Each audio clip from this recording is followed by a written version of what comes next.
Hello, marketers. Welcome to another episode of Digital Marketing News, and this is your host, Sanjay Baveja. Well, I'm eating a chewing gum, so don't get irritated with the kach, which you'll be hearing a lot. It's been a long week, and pardon my hours, okay, because I've been trying very hard in order to eradicate these from the podcast. I guess I'll be successful one day. But moving on, it's been a long week and there's a lot that has happened in digital marketing world. So without wasting any more time in this introduction, which is very boring and narcissistic, let's dive straight into the news. First update is coming from Google. Google's My Business Provider program replaces Trusted Verifier for GMB outreach. Google My Business Outreach, which I meant. So My Business Provider will supplant the Google Trusted Verifier program. So it is replacing the Google Trusted Verifier program. Both programs have same goal: simplify verification of local business listings at scale for Google My Business by allowing third parties to expedite the process. This is the goal. This is a very big goal, but yeah, this was the goal.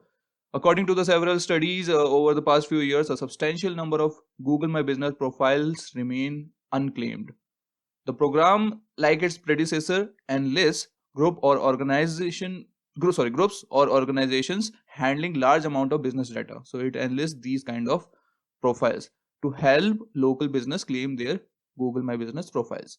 My business providers must apply, be approved and onboarded, and then they can obtain and distribute verification codes for businesses they work with. My business providers can verify individual businesses or locations in bulk. The FAQs list several categories of potential MVPs but doesn't foreclose others. For example, banks, auto dealers, delivery and distributor companies, telephone companies, tourism and governmental organizations, malls, and airports. Significantly, agencies, SEOs and resellers are not eligible for this program. And the proposed MVP, it's the short form of the new program, must not have the access to business listings they are verifying.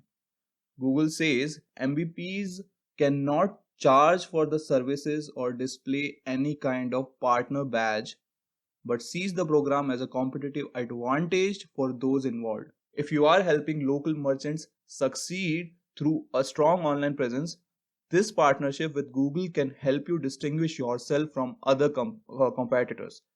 This is what Google has to say on this particular program.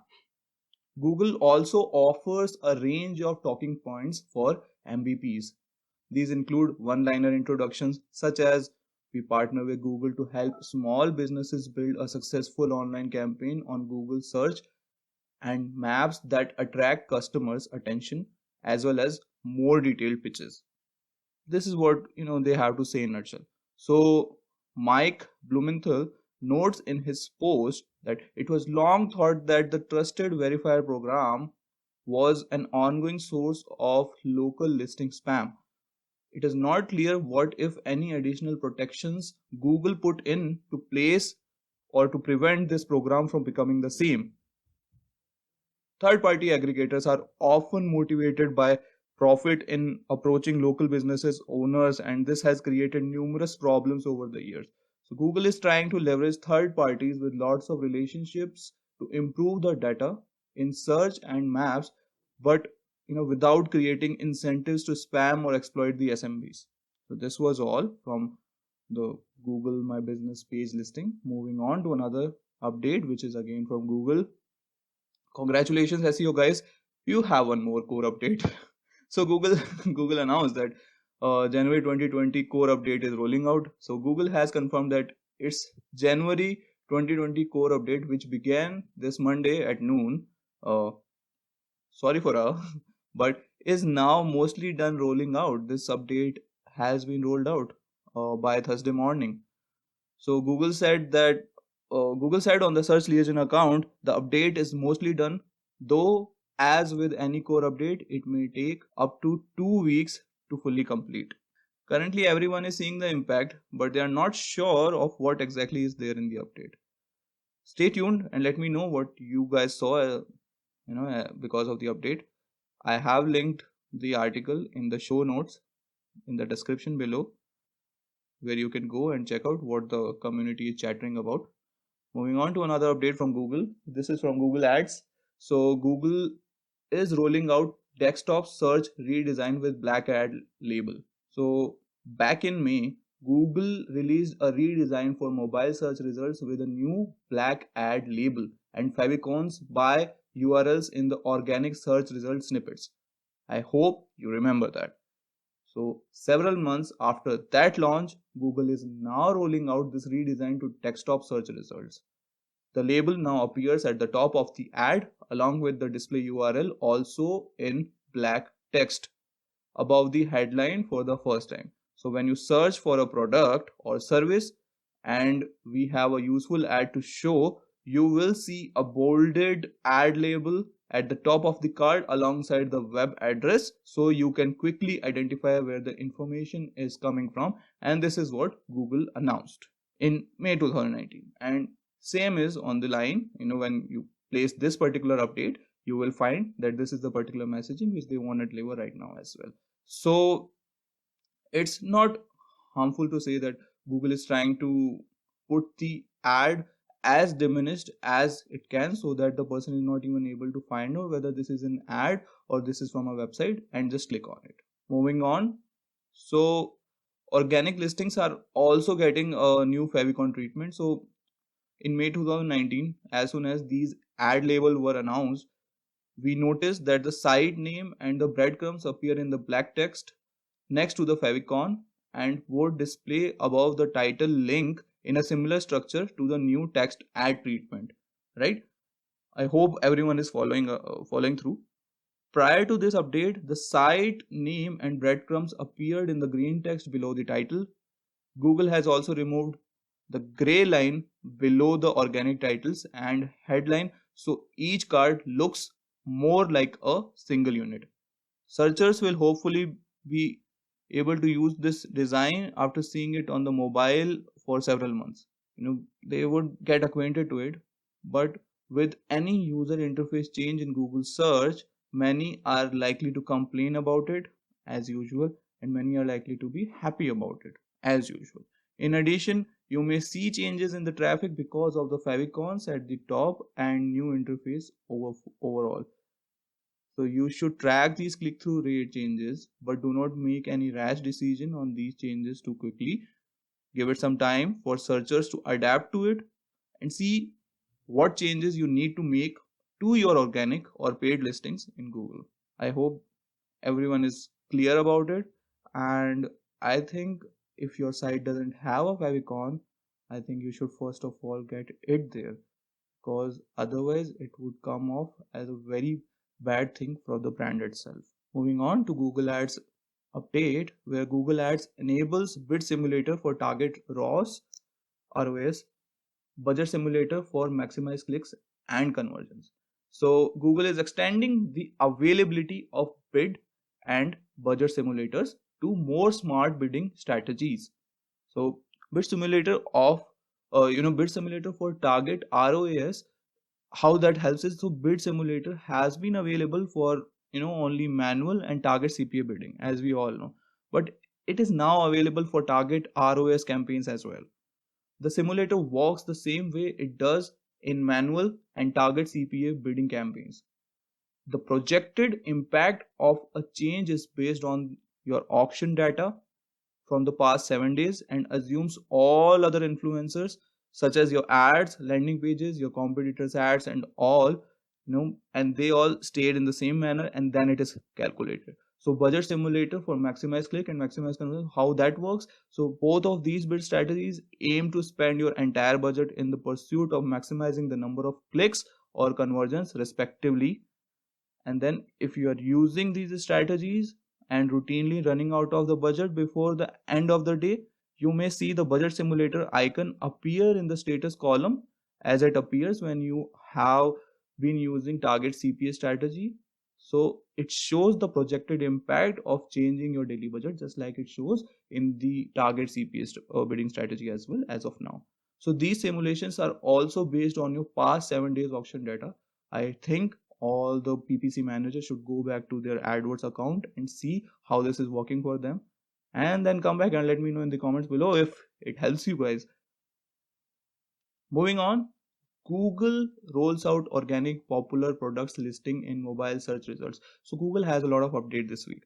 Several years ago now, Google made the significant move to turn the product search listings into an entirely paid product, and we all know those are PLA ads, product listing ads, or now popularly known as Google Shopping ads. So these have accounted for an increasing share or for retail search budgets ever since.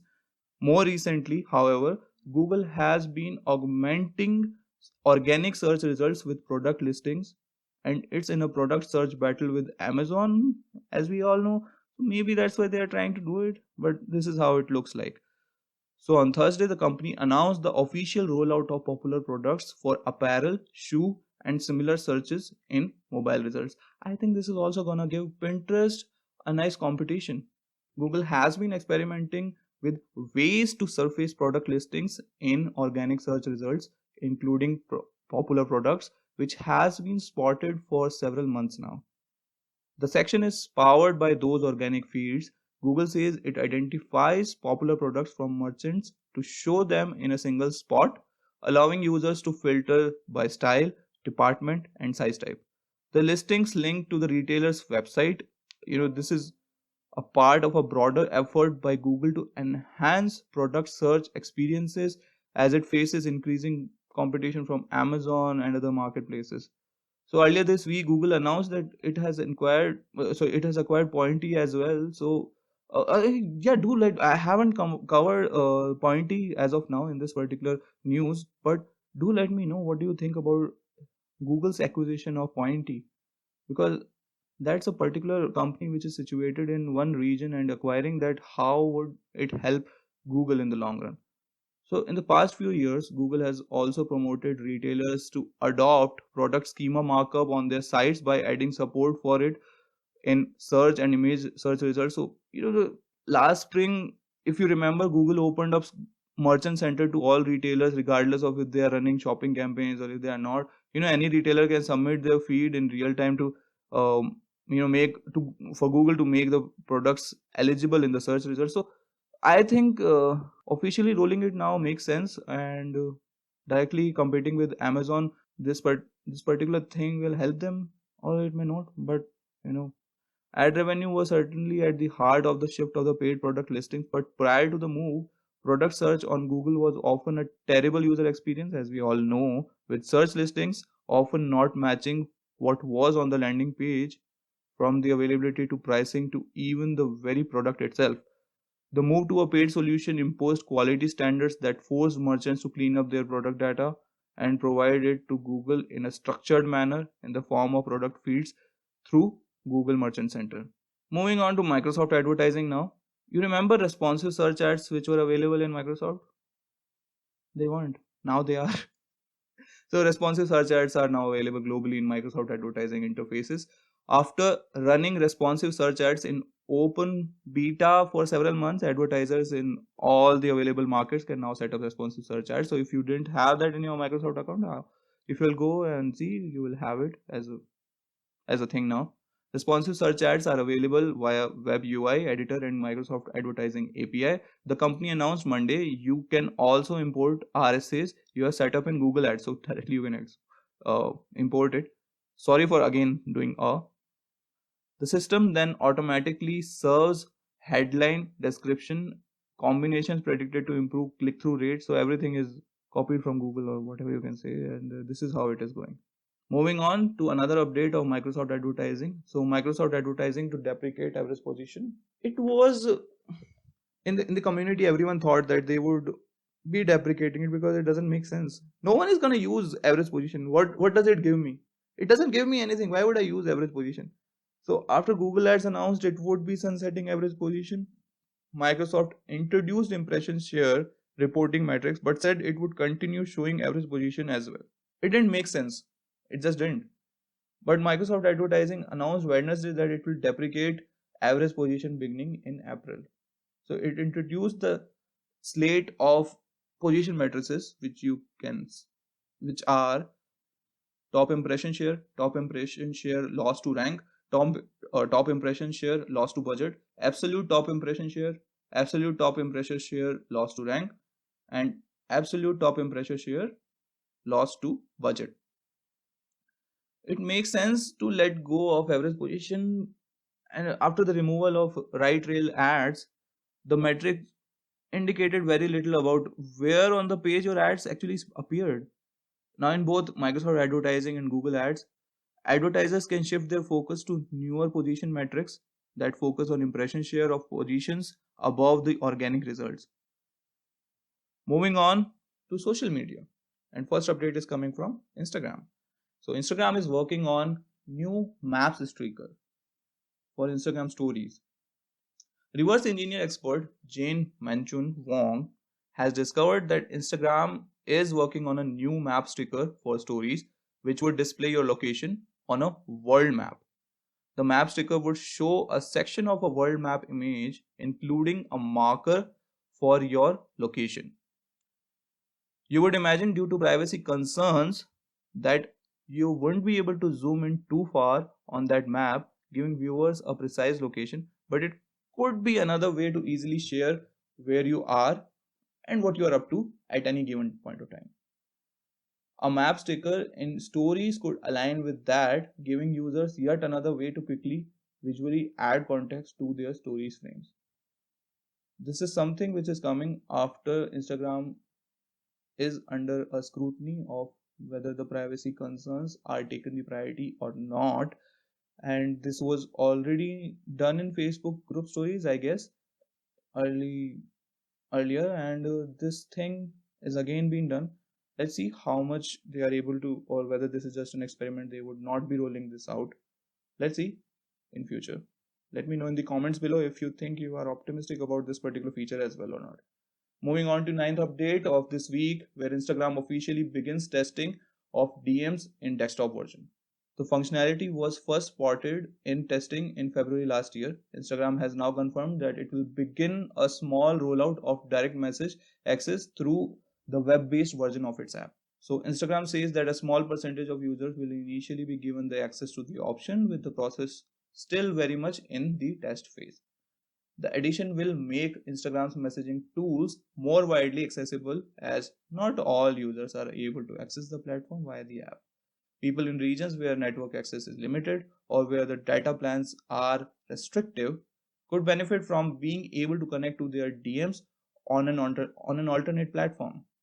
And given the popularity of direct messaging on Instagram, which I use a lot, as demonstrated by the launch of its Threads messaging app last year, it makes sense for the platform to look for more ways to facilitate direct interaction. For brands, the addition could have specific benefits for those looking to use Instagram Direct for customer service queries, enabling easier integration into your broader social media workflow. For all the CS executives or the CS manager, customer support managers, I think this particular update is like a good news, and we were hoping that it is introduced as fast as it can, so that they won't have to always go to their mobile or smartphones in order to reply to their customers, and they can streamline the process on the desktop itself, because most of the CS executives are still working on the desktop here in India. Moving on to another update from Instagram, where Instagram officially launches new layout mode for stories.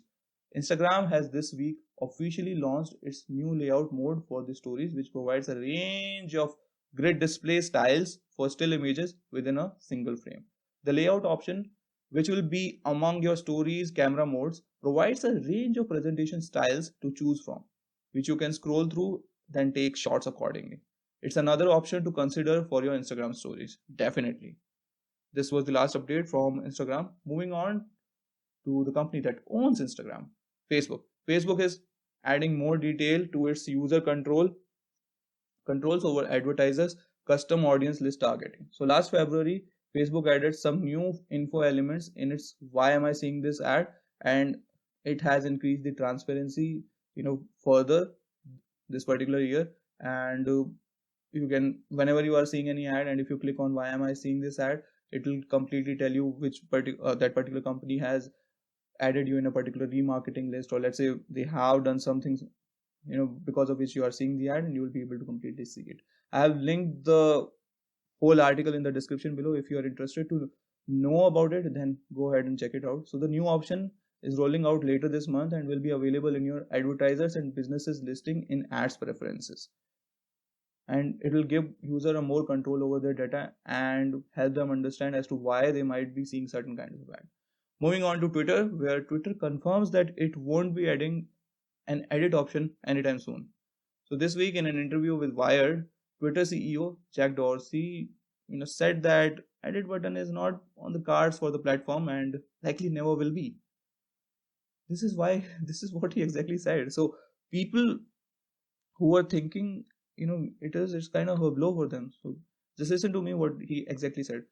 Can we get that edit buttons in 2020? This was the question asked, and he answered. The answer is no. The reason there is no edit button, there hasn't been an edit button traditionally, is we started as an SMS text messaging service. So, as you all know, when you send a text, you can't really take it back. We wanted to preserve that vibe and that feeling in the early days, but now, we have an app and a lot of people are using us on the web. And there are some issues with the edit button that we can solve.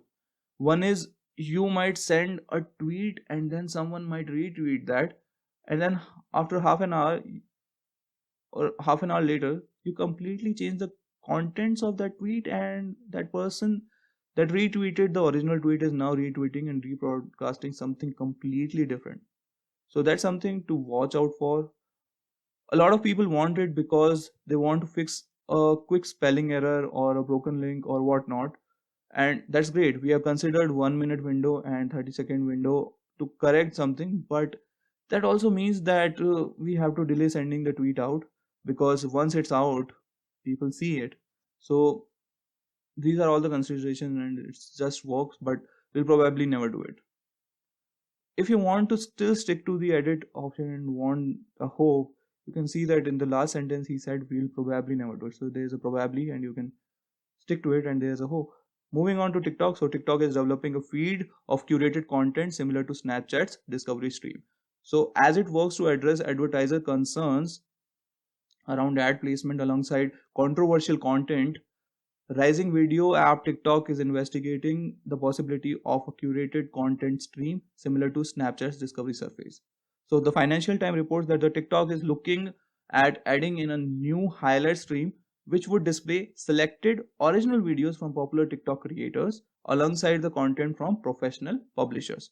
The added curation would give TikTok's moderators more control over the viewing experience, ensuring that advertisers don't end up having their ads wedged in between controversial posts.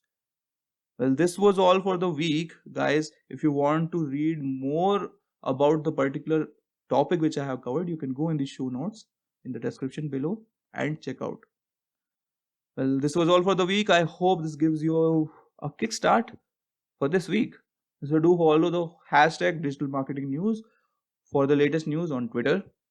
Do follow the podcast and share it with your colleagues to help them stay updated with whatever is happening in the digital marketing world. Great. Thank you. Bye.